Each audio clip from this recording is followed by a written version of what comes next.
Accountability. Whether we're talking about the SEO vendor you've hired or your in-house team, what are the ways you can tell if they aren't hitting the nail on the head with SEO? Great question. Now here's the answer.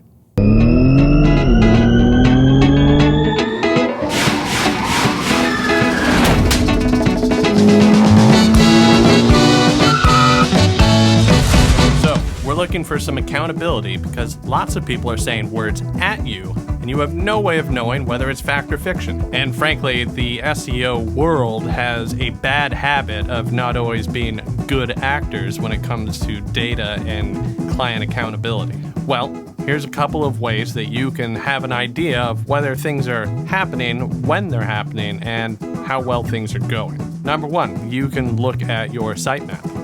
Why? Well, the sitemap is going to show all the pages that are on your website. If a good SEO company is at work, you should see that sitemap growing. Why? Because they're adding pages to your site. They're adding fresh content. They should also be able to show you content that they're actually putting on your website. P.S. If they can't show you the actual content, that should be a red flag. And beyond that, last episode we talked about Google Analytics and Google Search Console. You can see whether things are actually moving the way that you think that they should, or you can at least gut check whether the numbers that you're hearing are actually matching up with the numbers that you're seeing. And if they're not, that's not necessarily because you're being lied to. It might be because, well, there's something that you didn't consider. There might be a filter at work. But it should at least engender a conversation with some honesty. Hey, I'm seeing this data and I don't feel like it matches up with what you're saying.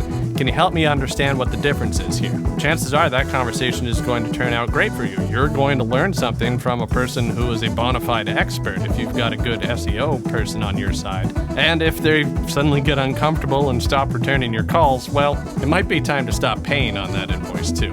All right, it's recap time.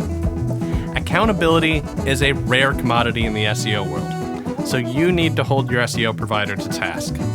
Familiarity with your sitemap, awareness of new content, and use of Google Analytics and Search Console to gauge efficacy are all ways to spark an honest conversation between you and your provider. Question answered. Are there any questions we can answer for you? Leave them in the comments below. And if you want more ways to set your dealership up for success, connect with Wikimotive on Facebook, Instagram, LinkedIn, and YouTube for more ways to optimize your dealership's online presence and sell more cars.